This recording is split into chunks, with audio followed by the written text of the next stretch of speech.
Hey everyone! Welcome back to the Horizon Robotics Lab. Today, we'll be going through your first ever discussion set. Discussion really is just a fancy way of saying example problems that teach you how to solve problems. Duh. Today, we're working through 5 foundational circuit problems to help sharpen your understanding of Ohm's law, series and parallel circuits, and power calculations. Let's take it step by step to make sure you not only get the answer, but you also understand the reasoning behind every single part of it. We're starting simple. We have a resistor with a resistance of 15 ohms connected to a 9-volt battery. The problem is asking us to calculate the current through the circuit, the voltage drop across the resistor, and the power through the circuit from the source, P. This is a basic single resistor series circuit. And since there's only one loop for the electricity to travel, all of the voltage from the battery is being eaten or dropped by the resistor. So to calculate the current going through the circuit, all we have to do is use Ohm's law. And Ohm's law says V equals IR. Now, we know what the voltage is, and we know what the resistance is, so all we have to do is really change around the order of the equation, and we can find I. So I is equal to V over R. And V in this instance is 9 volts. And our resistance is 15 ohms. And this gives us a current of 0.6 amps. There we go. Now let's calculate the voltage drop across that resistor. Again, here comes Ohm's law. So we have V1 is equal to I times R1. We have V1 is equal to 0.6 amps times 15 ohms. So V1 is equal to 9 volts. Nice. And that makes sense, because again, the current throughout the entire circuit is going to be the same. No surprise here. The resistor uses up all the voltage from the source. Moving on to calculating the power. Power is given us by the equation P equals V times I.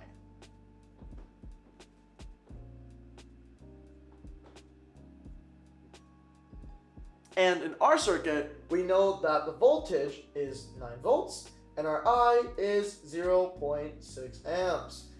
So our power is 5.4 watts. There we go. And always remember to double check. The voltage across the resistor is equal to that of our source, so everything looks good and everything looks right. On to our next problem. Now we've got 3 resistors in a row connected to an 18-volt source.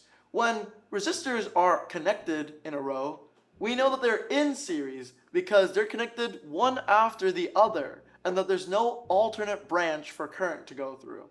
There's just one path for the current to flow, and that's the key feature of a series circuit. So this problem is asking us to draw the direction of current I, find the total resistance R total, find the current through the circuit, and find the voltage drop across each resistor. Well, this long leg of our battery is the positive terminal and the short leg is the negative terminal. And since we're following conventional current rules, we know that we're going to go from positive to negative. So that is the direction of our current. Now let's find the total resistance. When you're finding the total resistance in a series circuit, you know that it's just the sum of the resistors. So we want to sum up R1, R2, and R3. And that will give us 30 ohms. Nice, so we just found the total resistance. Now that we have the total resistance, we can simplify our circuit so it looks a little bit like a problem we've already solved before. Let's take a look. So now that we have that, we can say, yep, here is our battery going up, and now we just replace it with a singular resistor, our total. That looks like the problem we just solved. So to find the current, we know it's just Ohm's law, which is V equals IR total. There we go. So if we rearrange this equation, we now get I is equal to V divided by R total. So Now we know we got 18 volts divided by 30 ohms. So our I is actually equal to 0.6 amps. Just like our last problem, actually. Isn't that funny? Here's an important thing to remember. In a series circuit, the current is the same through every component. So that means that all three resistors carry the same 0.6 amps. Alright, let's calculate those voltages across the resistors. Starting with V1 for R1. So we got V1 times R1, and that's 0.6 times 5 ohms, equaling 3 volts. Awesome. Now for V2, we have I times R2, which is 0.6 times 15 ohms, which is 9 volts. Now for V3, we have I times R3, 0.6 times 10 ohms, which is 6 volts. Awesome. And a great way that we can check if we got the voltages correct is if we sum them all up and they equal the voltage of the battery. So if we sum V1 plus V2 plus V3, that should be the same as V source, which is coming in from our battery. Let's take a look at that. So we have 3 volts plus 9 volts plus 6 volts, and that should equal to 18 volts. So 18 volts equals 18 volts. So ta-da! It works. Everything is right so far. So from this series problem, we were able to confirm that current is equally shared between components. Not only that, but the voltage is divided across each resistor based on its resistance. Lastly, the way to know that your answers are correct is by summing up all the voltages in your circuit and making sure that they match what's coming in from the source. On to our next problem. Next, we switch things up. Now we have 2 resistors in parallel connected to a 10-volt battery. Wait, but how do we know that they're in parallel? Well, in order for something to be in parallel, 2 or more components need to be connected at the same point, and then the current splits off between those points. So, if you look at our diagram, current goes in here at this node, and it can go this way or that way. And it can go through this resistor or through that one. So that's how we know that things are in parallel. So because the components are connected at the same point, we know that the voltage is the same. So we have 10 volts going through here and 10 volts going through here, and the current can vary on each path. The problem is asking us to find the power dissipated by each resistor and to find the total power delivered by the source, or P total. Let's find the power through each resistor. We know that power is equal to the voltage times the current. So P1 is going to be equal to V times I1. We know that we don't need to change V because it's the same through each path. The only thing that really changes is going to be the current. So we first need to find the current through I1. So let's get started with Ohm's law. We have V1 is equal to R1 times I1. Now we rearrange this, we get I1 is equal to V1 divided by R1. So the voltage around R1 is 10 volts, and the resistance of R1 is 20 ohms. So the current is 0.5 amps. There we go. So if we swing that back up, we now get P1 is equal to 10 volts times 0.5 amps. So we know that P1 is equal to 5 watts. Nice. Now let's find P2. P2 is equal to V times I2. Using the same equation, I'll jump down to I2 is equal to V2 divided by R2. Same 10 volts divided by 10 ohms of resistance. And that gives us 1 amp. Plug that back here. We get P2 is equal to 10 volts times 1 amp, which is 10 watts. Amazing. To find the total power coming from the source, all you really have to do is sum up the power going through each resistor. So we just sum P1 plus P2. So P total is equal to P1 plus P2. So that means we got 15 watts coming from the battery itself. An alternative way to have solved this problem, or check your answer, is by reducing this problem to a more simplified state. We have two resistors in parallel, and we know that the total resistance is equal to 1 over R1 plus 1 over R2. So if we move this over, we know that R1 is 20 ohms and R2 is 10 ohms. So the goal here is to get them underneath a common denominator. So if we were to multiply this one by 2 over 2, we would get 1 over 20 ohms plus 2 over 20 ohms.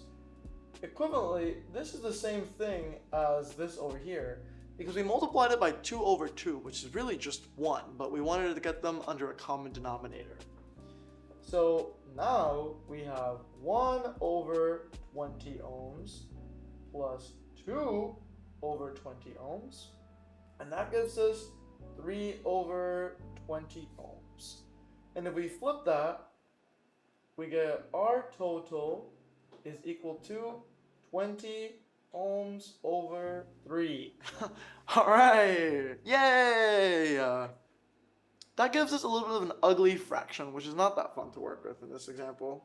So if we simplify this problem, and we draw a battery going through a singular resistor of 20 ohms over 3, we got a 10 volt source, we'd get that the total current going through this is V over R.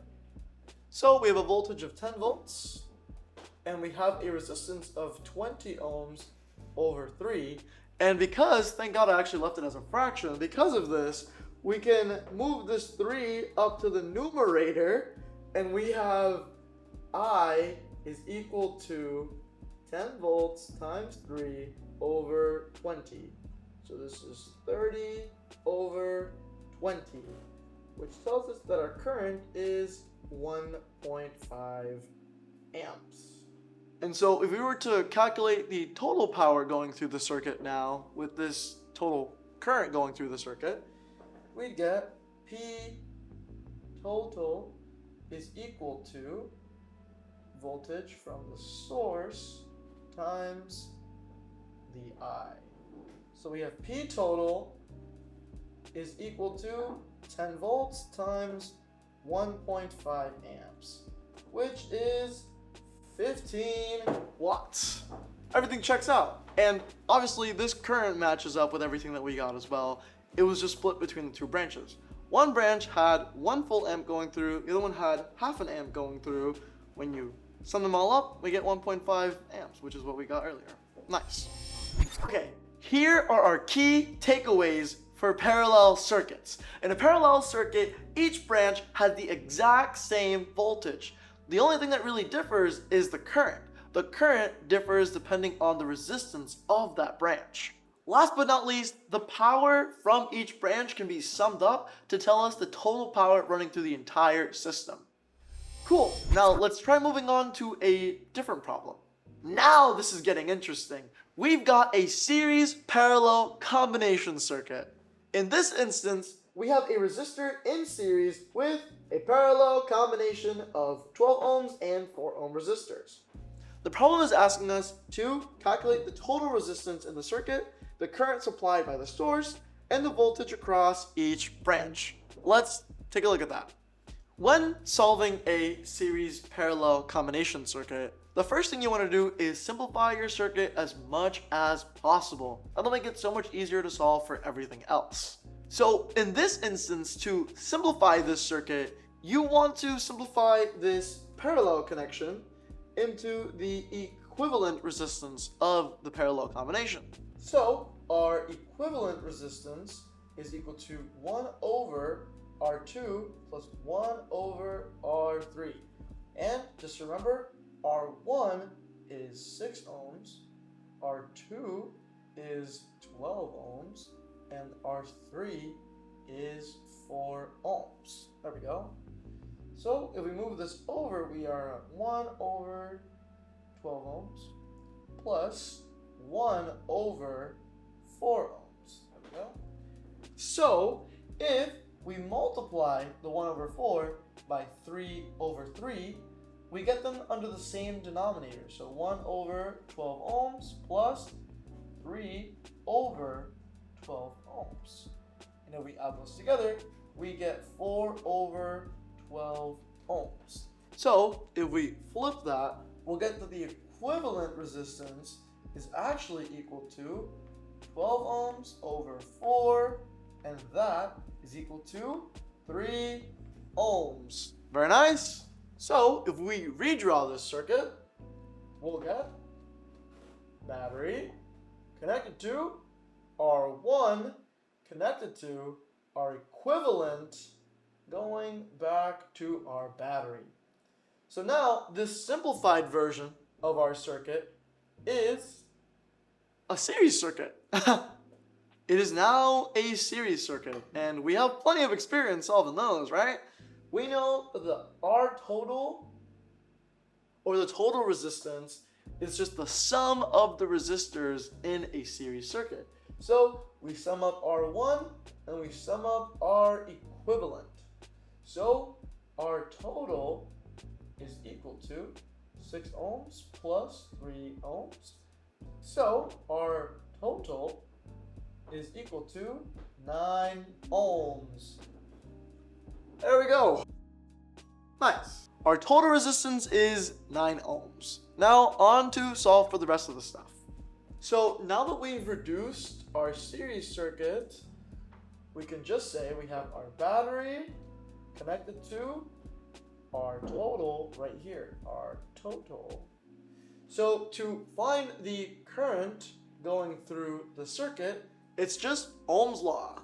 So we have V equals IR.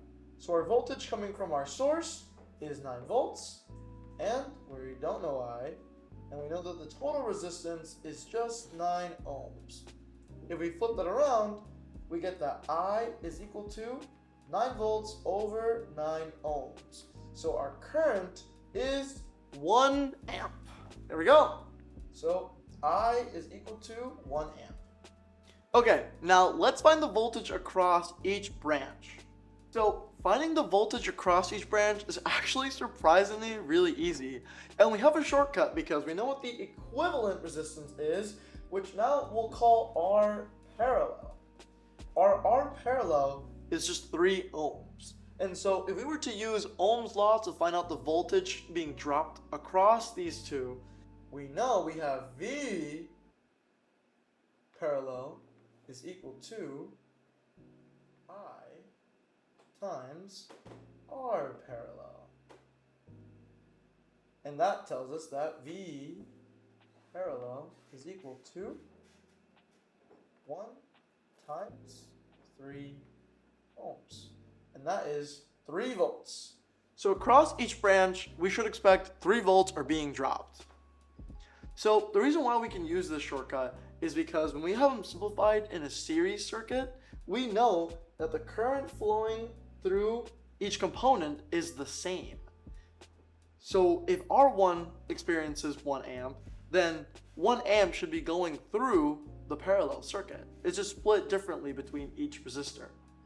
And now one final check that we don't have to do, but we want to do to make sure we got everything right, we can find V1, which is I times R1.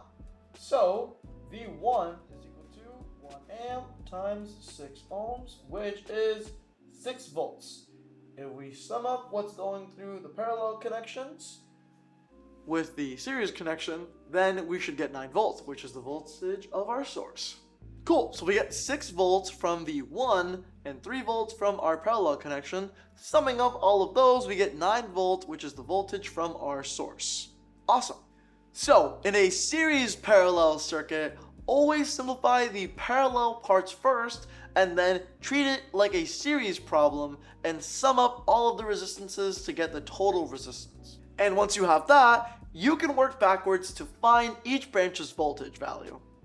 We're on to the last problem of our discussion set, and be forewarned, this problem might be a little bit more challenging than the others have been. But don't worry, Crystal's got your back, and I'll guide you through this problem step by step. So the problem says we need to design a voltage divider circuit using 2 resistors, R1 and R2, such that the output voltage is 6 volts when connected to a 24 volt DC source. So we need to find R2 and R1, and we can assume that their sum is equal to 8 kiloohms. Now, how does a voltage divider work? A voltage divider is 2 resistors in series with the output voltage taken across the second resistor. So basically, this problem is saying, what resistor values can I choose to make sure that R2 eats up only 6 volts? So if we were to put a multimeter between point here and point here, we would read 6 volts across R2. Fortunately enough, there is an equation to simplify this and make it super easy to remember what it is. So the voltage divider equation is V out is equal to V in times R2 divided by R1 plus R2. There we go. That should be enough to get us started to solve this problem. So, to help us solve this problem, let's start off by writing out all the information that's been given to us. So, what has been given? Well, our Vin is equal to 24 volts. We know that because that's our source. We know that our Vout is 6 volts. There we go. We also know that R1 plus R2 is equal to 8 kiloohms or 8,000 ohms. Now let's see what we get when we plug all this in. So we have 6 is equal to 24 times R2, which is what we're trying to solve, divided by 8,000. So we want to multiply both sides by 8,000. And so we get 6 times 8,000 is equal to 24 R2. If we divide both sides by 24, we will find out what R2 is. So R2 is equal to 6 times 8,000 divided by 24. That gives us 2,000 ohms or 2 kiloohms. I hope you're having fun with this algebra lesson as well.